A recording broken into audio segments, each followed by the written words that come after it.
No one likes prednisone.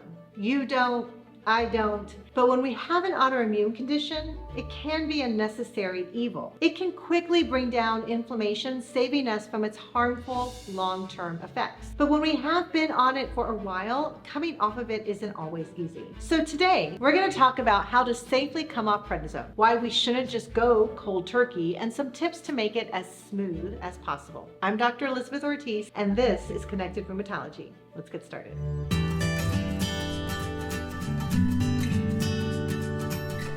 Before getting into how we can come off, let's briefly review what it is and why we may have been put on prednisone in the first place. Prednisone is a synthetic, meaning man-made, version of cortisol. Cortisol is a steroid hormone made by our adrenal glands that is vital for every system and process within our bodies, including regulating inflammation. Prednisone isn't the only man-made version of cortisol, but is far and away the most commonly used in rheumatology. Compared to our natural cortisol, prednisone is about 3 to 5 times stronger and is used to rapidly bring down inflammation. We use it in almost every autoimmune condition we care for, from RA to lupus to myositis and vasculitis and PMR. If you flare, it is likely you will be put on prednisone. If you have high levels of inflammation that threaten organ function or substantially impact your quality of life, it's likely you'll be put on prednisone. And it will work. Prednisone is remarkably effective at bringing down inflammation and getting flares under control. So much so that if you don't feel better on prednisone, you and your doctor may need to go back to the drawing board and figure out what's going on. Once your inflammation is under control, it is now time to think about coming off prednisone. But why do we need to come off at all? Why can't we just stop it? Well, prednisone is basically a pill version of cortisol, a hormone your body, more specifically your adrenal glands, produce. If you're taking it by pill, your body senses this and thinks, oh, there's plenty of cortisol in the system. We don't need to make any more. This effectively puts your adrenal glands to sleep. If you just cold turkey come off the prednisone one day, your adrenal glands won't have the time or energy to wake up and pump out the cortisol that you need to live. Remember, cortisol is vital for every system and process in the body. When you don't have enough, you can feel sluggish at best and, well, have a catastrophic, lethal crash at worst. So we don't do cold turkey. We taper off the prednisone in a slow, methodical manner that will allow your adrenal glands to wake up so your body never notices the change in cortisol levels. Okay, so what are some tips and tricks to get off the prednisone? Always discuss this with your doctor first. Obviously, I'm never going to advocate you just do something willy-nilly with your medications. I'm a huge proponent of strengthening your working relationship with your doc, and changing up your medication routine without discussing it is not the way to strengthen your communication.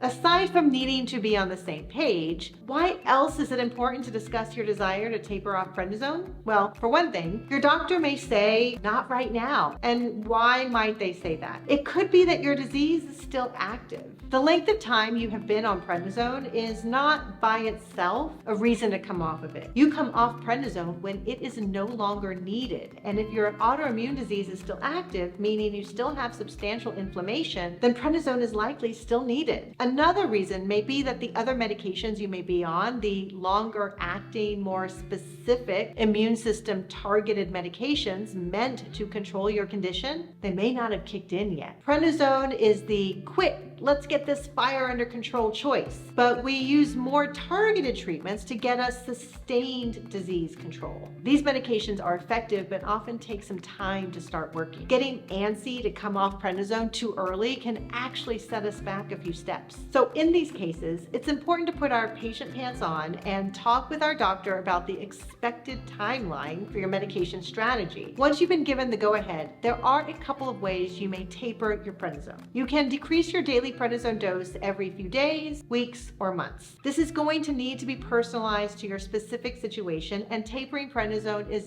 definitely more art than science. But generally, if you've only been on prednisone for less than 2 to 3 weeks, then you may be able to decrease your daily dose every few days. If you've been on prednisone for 1 to 4 months, you will likely need to slow things down and decrease your daily dose by every few weeks. And if you've been on prednisone for a while, meaning longer than 4 to 6 months, then you are going to want to be very patient and decrease your daily dose every month or so. Generally, the longer you've been on daily prednisone, regardless of the dose, the longer it will take to come off of it. And FYI, for those 5-day Medrol packs that you may take for a mild to moderate flare, the taper is built into the pack. So unless you end up needing to be put on longer term prednisone, no additional taper is needed. Like I said, this is an art and my technique has changed based on my experience. I have learned to slow things down. As a young doc, I was just like you. I wanted to hurry things along, but I learned the downside to that, which I'll talk about later. When decreasing your daily dose, you may do it in 1 milligram, 5 milligram, or 10 milligram increments. Generally, the higher dose you're starting at, the bigger drops in daily dose you can make. And the lower your daily dose is, the smaller drops you'll need to make. This is especially true when you're at doses of 5 milligrams a day or lower. And this is such a killer because everyone is like, oh, I'm so close. I just want to stop it. But this is exactly where we need to slow it down. When lowering from 5 milligrams a day, it is often recommended to decrease by only 1 milligram at every interval. So you go from 5 to 4 to 3 and so on.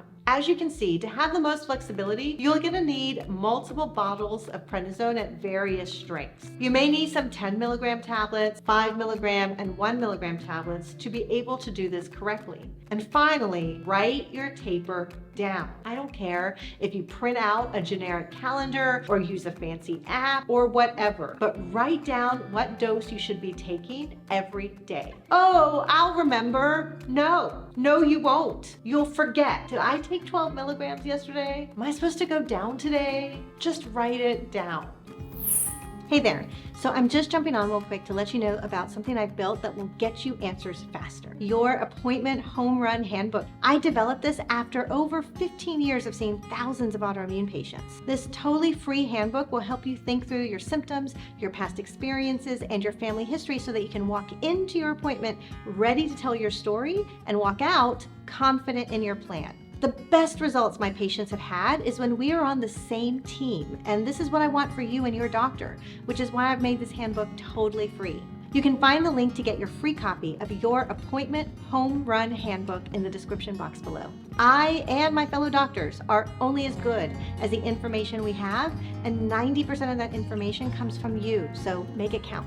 If things are going as planned, you shouldn't feel any different. This means your condition has remained controlled and your adrenals are kicking in and making your own cortisol. But sometimes it doesn't go quite as smoothly. That's okay. It doesn't mean we need to abandon ship completely. So what could be happening? Well, you could have fatigue. This is tough because fatigue can be such a big part of our autoimmune disease, and it can be concerning that worsening fatigue is a sign that we're flaring. But it could also just be a transient settling back into adrenal gland made cortisol. It's actually very common to have a few days of feeling sluggish with every change in prednisone dose. Remember, the whole point of going slow is to give your adrenals time to wake up, and when we make a dose change, even a seemingly small one, our bodies can feel the difference and we may need a few days to acclimate. If this is happening, hang in there. If it persists or it worsens, then definitely reach out to your doc, as you may need to slow down the taper or even go back to a higher prednisone dose for a while before starting again.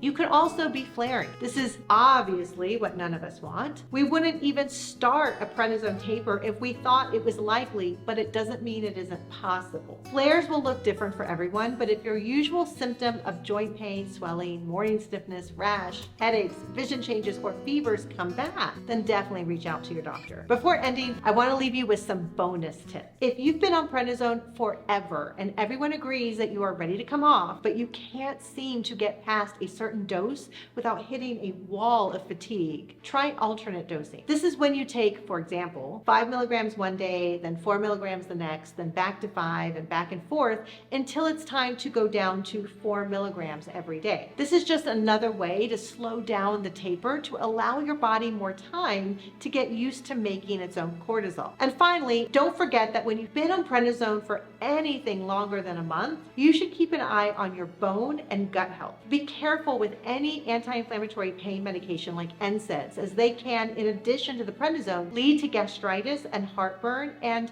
ask your doctor if you need a bone density scan or a vitamin D level checked. Prednisone is a powerful tool that rheumatologists have been using for decades. I've seen it save lives and wreak havoc. Just as important as knowing when to use it, we need to know when to put it away and how best to do that safely. If you just recently started prednisone and want to learn more about what it does and what side effects to look out for, check out these other 2 videos I've done. The links will be in the description box. It helps out so much if you could subscribe and like this video and share this with anyone you know who may be on prednisone. Even if now's not the time to taper, it's good to be prepared when the time comes. Thanks, and we'll see you next time.